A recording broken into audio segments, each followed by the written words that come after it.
gonna talk about electric potential. So आज का ये क्लास पोटेंशियल का इंट्रोडक्शन होगा.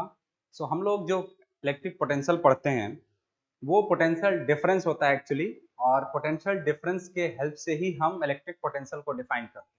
तो ये एनसीईआरटी के हिसाब से दूसरा चैप्टर है और यूनिट तो पहला ही है, इलेक्ट्रोस्टैटिक्स में ही आता है ये. तो इलेक्ट्रिक पोटेंशियल को हम डिफाइन करेंगे सबसे पहले. तो अभी मैंने जैसे बोला कि इलेक्ट्रिक पोटेंशियल नहीं बल्कि पोटेंशियल डिफरेंस होता है. तो पोटेंशियल डिफरेंस पहले देखेंगे हम लोग. पोटेंशियल डिफरेंस क्या होता है, पीडी. और यहाँ पे बेसिकली इलेक्ट्रिक पोटेंशियल डिफरेंस है ये, ठीक है. और जैसे हम लोग 11th का ग्रेविटेशन पढ़ रहे थे तो वहां पे हम लोग पढ़ रहे थे ग्रेविटेशनल पोटेंशियल. तो यहाँ पे वही चीज है इलेक्ट्रिक पोटेंशियल.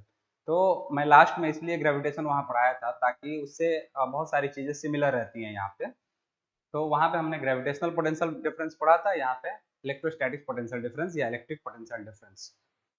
तो पोटेंशियल डिफरेंस क्या होता है वो यहाँ पे मैंने एक लिख रखा है, इसको छोड़ते हैं पहले समझते हैं, ये अपने आप आ जाएगा, ठीक है. तो यहाँ पे जैसे मैंने कोई भी दो पॉइंट लिया, एक पॉइंट ए है और दूसरा पॉइंट है मेरा बी. तो दीज आर टू पॉइंट्स. और मैंने क्या किया, यहाँ पे एक टेस्ट चार्ज को रख दिया क्यू नॉट. ये टेस्ट चार्ज इसलिए रखा कि इसका अपना कोई फील्ड ना हो, ठीक है. तो यहाँ पे मैंने एक टेस्ट चार्ज को रख दिया, ठीक है. अब मैं इस टेस्ट चार्ज को चला के यहाँ बी से ए की तरफ ले जाऊंगा. अगर बी से ए की तरफ ले जाऊंगा तो मुझे कुछ वर्क करना पड़ेगा, ऐसे बोलने से तो जाएगा नहीं ये ए की तरफ. तो मुझे इस पे कुछ वर्क करना पड़ेगा. तो जितना भी मैं वर्क करूंगा उस वर्क और इस टेस्ट चार्ज के रेशियो को इन दोनों पॉइंट्स के बीच का पोटेंशियल डिफरेंस कहा जाता है.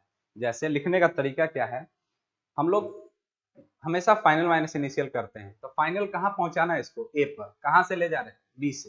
तो इसको लिखने का तरीका है V A minus V B equal to work done किस पे किया, कहां से, बी से ए, और किस पे किया, इस टेस्ट चार्ज. तो ये रहा पोटेंशियल डिफरेंस का फॉर्मूला, ठीक है. इसको लिखने का दूसरा तरीका ये है V A B equal to work done from B to A by test charge. So the potential difference between 2 points in electric field is the amount of work done on a unit test charge from one point to other. ठीक है. इसको आसान भाषा में यूं समझिए कि इस टेस्ट चार्ज को B से A तक ले जाने में किया गया वर्क और इस टेस्ट चार्ज के रेशियो को इन दोनों पॉइंट्स के बीच का पोटेंशियल डिफरेंस कहा जाएगा, ठीक है. सो अगेन इस टेस्ट चार्ज को पॉइंट बी से ए तक ले जाने में किया गया कार्य, किया गया वर्क डन, और इस टेस्ट चार्ज के रेशियो को, अनुपात को हम दोनों पॉइंट के बीच का पोटेंशियल डिफरेंस कहेंगे, यानी विभवांतर कहेंगे, ठीक है. अब पोटेंशियल क्या होता है, ये तो हो गया पोटेंशियल डिफरेंस. अब पोटेंशियल देखते हैं हम लोग, पोटेंशियल क्या होता है. तो यही चीज मैंने यहाँ पे डिफाइन कर दिया है. Now will come to the potential. What is electric potential. तो ये तो हो गया पोटेंशियल डिफरेंस. अब मैं पोटेंशियल की बात करता हूँ.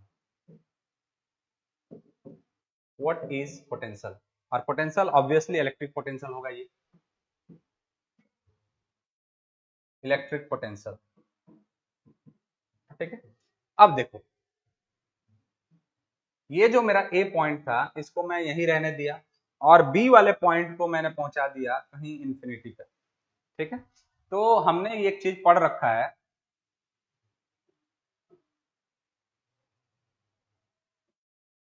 सपोज यहाँ इंफिनिटी को पहुंचा दिया और यहाँ पे है टेस्ट चार्ज. तो हमने एक चीज पढ़ रखा है कि फोर्स का फॉर्मूला होता है F इक्वल टू के Q1 Q2 upon are square. तो यहाँ पे F inversely proportional to R square है, यानी हम R को बढ़ाते जाएं तो फोर्स कम होता जाएगा. R को बढ़ाते बढ़ाते जब हम इंफिनिटी पहुंचा दें, यानी डिस्टेंस जब इनफाइनाइट हो जाए तो फोर्स हो जाएगा जीरो. उसी तरह इलेक्ट्रिक फील्ड का भी वही रिलेशन है. Electric field inversely proportional to R square होता है. जैसे फोर्स का फॉर्मूला है F inversely proportional to R square, उसी तरह electric field inversely proportional to R square होता है. तो इस R को बढ़ाते बढ़ाते हम इंफिनिटी पहुंचा दें तो फोर्स हो जाएगा जीरो, इलेक्ट्रिक फील्ड भी जीरो. इसी तरह पोटेंशियल भी जीरो हो जाता है, वो हम लोग देखेंगे कैसे. लेकिन इंफिनिटी का पोटेंशियल भी जीरो होता है, उसको हम लोग यहाँ इस्तेमाल करने वाले हैं, ठीक है. तो देखो ए से ए को ए पर ही रखा और बी वाले पॉइंट को मैंने पहुंचा दिया इंफिनिटी पे. सो जब ये पॉइंट इंफिनिटी पहुंच गया तब इसको यहाँ से इन्फिनिटी से लेके आना है। यहाँ पे मैंने बताया था आपको पढ़ने का तरीका क्या है, potential difference of A and B, और लिखने का तरीका वी ए माइनस वी बी या वी ए बी। इसको पढ़ने का तरीका क्या है, पढ़ने का तरीका है पोटेंशियल ऑफ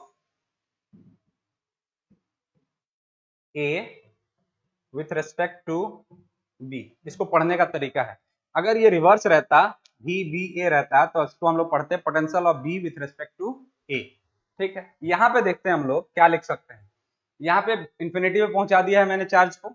अब मैं यहाँ से इसको चला के ऐसे ले आऊंगा ए की तरफ यहाँ से, तो लिखने का तरीका क्या होगा, फाइनल क्या है ए, जैसे वहां पे था, तो लिखेंगे वी ए माइनस, कहां से ला रहे हैं, इंफिनिटी से, तो V infinity equal to W, कहां से, इंफिनिटी से ए, और बटे में स्ट्रेस चार्ज का रेशियो। ठीक है, तो ये भी कुछ सिमिलर ही है वैसा। अब मैंने अभी आपको बताया कि इंफिनिटी का पोटेंशियल जीरो होता है, तो यहाँ पे मैं जीरो कर सकता हूं, तो यहाँ पे मैंने किया V A minus zero equal to डब्ल्यू इंफिनिटी टू ए, और बटे में स्ट्रेस चार्ज को लिखा। अब ये जीरो रख के क्या करूंगा, मैं हटा देता हूं जीरो को, तो ये मेरा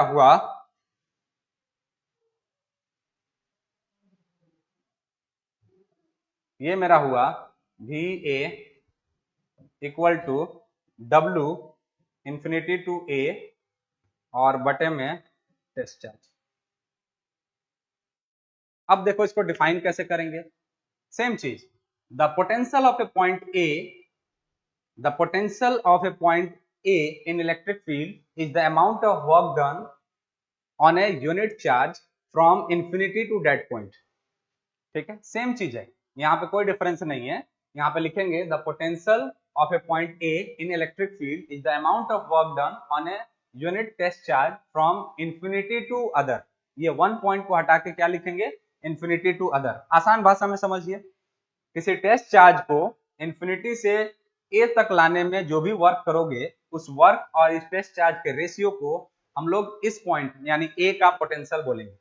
ठीक है, यानी किसी टेस्ट चार्ज को इंफिनिटी से ए तक लाने में किया गया कार्य और इस टेस्ट चार्ज के रेशियो को इस पॉइंट ए का पोटेंशियल बोला जाएगा। So this is the definition of potential. लेकिन अगर आप गौर से देखें तो ये पोटेंशियल नहीं, ये भी पोटेंशियल डिफरेंस ही है। हमने कुछ तिकड़म लगाया और इंफिनिटी के पोटेंशियल को जीरो कर दिया, इसके वजह से पोटेंशियल ए का मिल गया, वरना ये भी पोटेंशियल डिफरेंस ही होता है, पोटेंशियल नहीं है।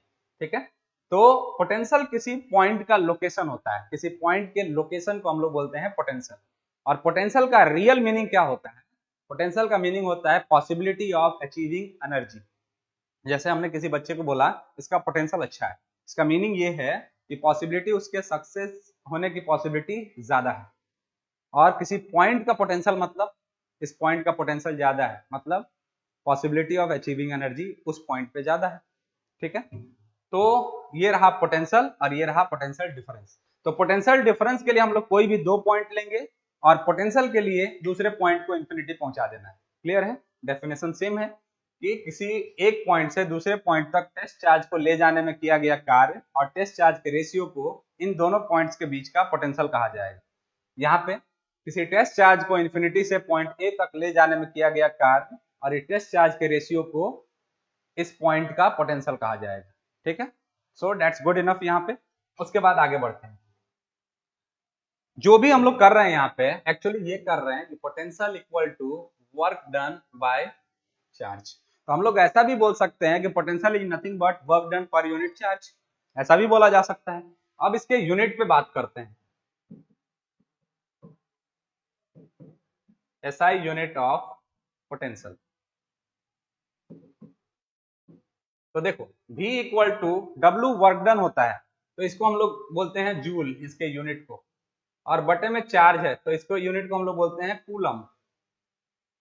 तो जूल पर कूलम इसका यूनिट होना चाहिए था, लेकिन जूल पर कूलम को ही हमने बोल दिया वोल्ट। ठीक है, तो जूल पर कूलम को ही वोल्ट कहा जाता है। अब यहां से आप देखोगे कि 1 वोल्ट किसके बराबर हो रहा है, 1 जूल बाय 1 कूलम के बराबर। 1 जूल बाय 1 कूलम के बराबर हो रहा है। ठीक है, अब कई बार आपसे पूछा जाता है कि 1 जूल कितने के बराबर होगा, कूलम को इधर भेज दो, ठीक है। 1 न्यूटन इंटू मीटर के बराबर भी होता है जूल, लेकिन ऑप्शन में अगर ये रहा 1 वोल्ट इंटू 1 कूलम, तो आप यहाँ से जान गए, तो आप लिख सकते हो 1 joule equal to 1 volt into 1 coulomb, इसको इधर भेजोगे तो, ठीक है। अब इधर ध्यान दो, इसका डायमेंशनल फॉर्मूला भी यही कर लेते हैं, V equal to W upon Q. तो डायमेंशनल फॉर्मूला, वर्क डन या एनर्जी का डायमेंशनल फॉर्मूला होता है mL2T-2, बटे में मैंने AT लिखा यहाँ पे, AT। तो यहां से मैं लिख सकता हूं V equal to mL2, T का पावर, ये -2 था, ये T जाएगा तो -3 करेगा, T का पावर -3, और बटे में जो A है वो भी ऊपर जाएगा, तो क्या हो जाएगा,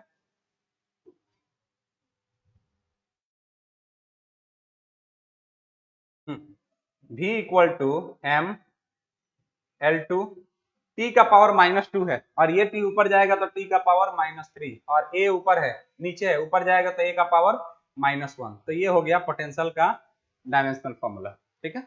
so this is the dimensional formula for potential, and this is 1 volt. अब अगर 1 वोल्ट को आपको डिफाइन करना हो, how do you define 1 volt? देखिए, ये A है, ये B है, ठीक है, और यहाँ पे मैंने 1 कूलम का चार्ज रख दिया टेस्ट चार्ज के जगह पे। अब देखो, यहाँ पे मैं जो वर्क करूंगा इसको इधर ले जाने में, सपोज ये वर्क है 1 जूल का, ठीक है, तब दोनों पॉइंट के बीच का पोटेंशियल 1 वोल्ट माना जाएगा, VA minus VB equal to 1 volt. कैसे डिफाइन होगा, सुनिए। जहां पे टेस्ट चार्ज रखा था वहां पे मैंने 1 कूलम को रख दिया, और इसको यहां से A तक ले जाने में सपोज मैंने 1 जूल वर्क लगाया, मेरा वर्क जो हुआ वो 1 जूल का हुआ, तब इन दोनों पॉइंट के बीच का पोटेंशियल डिफरेंस 1 वोल्ट बोला जाएगा, ठीक है। सो कैसे डिफाइन करेंगे, 1 वोल्ट के सॉरी 1 कूलम के चार्ज को पॉइंट बी से ए तक ले जाने में अगर 1 जूल का वर्क होता है, तो दोनों पॉइंट के बीच का पोटेंशियल डिफरेंस 1 वोल्ट माना जाएगा। So this is the definition of 1 volt, and 1 volt is nothing but 1 coulomb by 1 joule by 1 coulomb. और यहां से अगर हम 1 जूल निकालें, 1 जूल, तो ये हो जाएगा 1 वोल्ट इंटू 1 कूलम, ठीक है। 1 वोल्ट इंटू 1 कूलम को 1 जूल कहेंगे, ठीक है। अब आगे देखते हैं, यहां पे जो मैंने फॉर्मूला निकाला था VA minus VB equal to W upon Q naught, ठीक है, इसको मैं इधर ले जाता हूं, तो W इक्वल टू हो जाएगा Q not into VA minus VB। अब मैं क्या करता हूं कि यहाँ पे 1 इलेक्ट्रॉन का चार्ज ले लेता हूं, और यहाँ पे 1 वोल्ट ले लेता हूं, ठीक है। तो ये हो जाएगा मेरा जो वर्क होगा वो हो जाएगा 1 इलेक्ट्रॉन वोल्ट का, क्योंकि चार्ज मैंने 1 इलेक्ट्रॉन का ले लिया और दोनों के बीच का पोटेंशियल डिफरेंस मैंने 1 वोल्ट का ले लिया है, तब मेरा वर्क डन कितना हुआ, 1 इलेक्ट्रॉन वोल्ट का, ठीक है। अब 1 electron volt equal to 1 electron का चार्ज कितना होता है, 1.6 इंटू 10 का पावर -19 कूलम इंटू 1 वोल्ट है ही, ठीक है। अब इसको मैं लिख सकता हूं 1 electron volt equal to 1.6 into 10 का पावर -19 इंटू 1 कूलम। इसको लिखने से कोई फर्क नहीं पड़ा यहाँ पे, अगर मैंने 1.6 इंटू 10 का पावर -19 कूलम को इंटू 1 कूलम कर दिया, कोई फर्क नहीं पड़ा, फिर मल्टीप्लाई करोगे 1 से, सेम आने वाला है, इंटू 1 वोल्ट। अभी हमने पढ़ा था पीछे, अभी हमने पढ़ा था पीछे यहाँ पे 1 जूल क्या होता है, 1 वोल्ट इंटू 1 कूलम को हम 1 जूल कहते हैं। तो यहाँ पे हम क्या लिख सकते हैं, यहाँ पे हम लिख सकते हैं 1 electron volt equal to 1.6 into 10 का पावर -19, और 1 वोल्ट इंटू 1 कूलम को क्या बोला था मैंने, जूल। तो एक रिलेशन मिला मुझे, 1 electron volt equal to 1.6 into 10 का पावर -19 जूल, ये हमको एक रिलेशन मिला यहाँ से। अब देखिए, अगर मैं चाहूं तो ये जो इलेक्ट्रॉन वोल्ट होता है ये वर्क या एनर्जी का स्मॉलेस्ट यूनिट होता है, एनर्जी का स्मॉलेस्ट यूनिट, इसको हम ड्वेल नेचर यानी 6th यूनिट जब हमारा आएगा उसमें बहुत इस्तेमाल करेंगे इसको हम लोग। अब 1 जूल इक्वल टू कितना इलेक्ट्रॉन वोल्ट, ये भी निकाल लेते हैं। तो देखिए 1 electron volt equal to 1.6 into 10 का पावर -19 जूल था, तो इसको मैं लिख सकता हूँ 10 का पावर -19 इंटू 1 जूल, बिल्कुल लिख सकता हूँ। 1 जूल को यहीं छोड़ दूं, इसको नीचे ले आऊं तो ये हो जाएगा 1 joule equal to 1 by 1.6 into 10 का पावर माइनस 19 इलेक्ट्रॉन वोल्ट। अब 10 का पावर माइनस 19 को मैं ऊपर ले जाऊं तो प्लस बनेगा। सो 1 जूल इक्वल टू 10 का पावर 19 बाय 1.6 इंटू 10 का पावर, ये तो हो ही गया, हाँ इलेक्ट्रॉन वोल्ट। ये जो 10 का पावर माइनस 19 था इसको मैंने ऊपर ले लिया, तो ये ऊपर जाकर 10 का पावर 19 हो गया और ये बटे में 1.6 और ये इलेक्ट्रॉन वोल्ट में। अब 1 जूल इक्वल टू, इसको मैं लिख सकता हूं 10 इंटू 10 का पावर 18 और बटे में 1.6 और ये इलेक्ट्रॉन वोल्ट में। अब मैं इसको लिख सकता हूं 1 जूल इक्वल टू, इसमें भाग दूंगा मैं 10 में 1.6 से, तो ये आएगा 6.25 इंटू 10 का पावर 18 इलेक्ट्रॉन वोल्ट। तो आप देख लो इलेक्ट्रॉन वोल्ट कितना छोटा होता है, इतना 10 का पावर 18 इलेक्ट्रॉन वोल्ट मिलके 1 जूल बनता है। तो ये बड़ा काम का रिलेशन है। नीट 2020 में एक क्वेश्चन पूछा था, the energy required to break one bond in DNA is 10 का power minus 20 joule, this value in electron volt is, ये क्वेश्चन पूछा गया था। तो अगर आपको 1 जूल में कितना इलेक्ट्रॉन वोल्ट होता है मालूम है, इतना होता है, तो सीधे यहाँ गुणा करो आ जाएगा, यानी 10 का पावर माइनस 20 में आप 6.25 इंटू 10 का पावर माइनस 18 से गुणा करोगे, माइनस नहीं प्लस 18 है ना, ठीक है।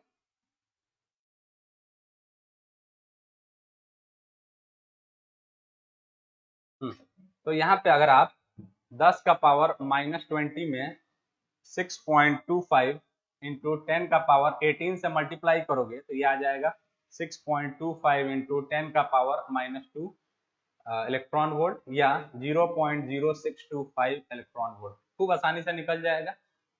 ये क्वेश्चन नीट 2020 में पूछा था। The energy required to break one bond in DNA is 10 का power minus 20 joule, this value in electron volt is, so you can convert easily by using this relation. तो यहां तक पता चला हम लोगों को, आगे बढ़ते हैं हम लोग।